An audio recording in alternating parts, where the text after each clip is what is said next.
Katika shughuli yetu ya James Kitchen Iftar tumepata bahati ya kutembelewa na mkurugenzi wa BNTV bado anatafuta Samoba mwenyewe. Naomba niweze kumhoji maswali mawili matatu. Asalamu alaykum Sheikh. Wa alaykum salaam wa rahmatullahi wa barakatuh. Naomba ujitambulishe kidogo sababu mimi nimekutambulisha lakini sija qualify.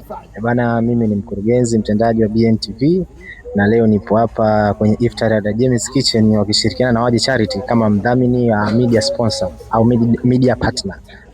Hili tukio limekuwa la tofauti sana kwa sababu tumeshazoea zile iftari zetu za kukutana ndugu jamaa na marafiki, lakini hii imeunganisha na charity, si ndio? Wewe unazungumzaje ile swala? Bana, katika kitu ambacho nimejifunza, unajua swaumu ni kitu kimoja kinatufundisha kwamba kuna watu wanaikosa hichi chakula tunachokipata sisi kila siku. Hichi kipindi ambacho tunakaa njaa kuanzia asubuhi mpaka jioni inatuonyesha kabisa hawa watu wana uhitaji wa hali ya juu sana. Ndio maana unavyotuona sisi tumekuja kushirikiana na James na Waje tuweze kuwafuturisha na tuweze kuwapa chochote kitu ambacho alhamdulillah wamekipata kutoka kwa James Kitchen. Naambiaje watu ambao wanafuatilia BNTV?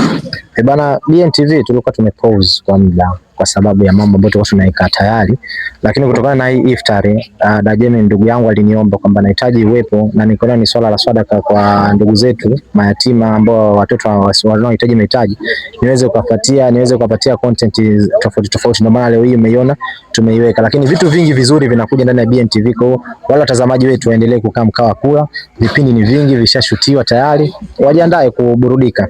Huyo alikuwa ni mkurugenzi mtendaji wa BNTV.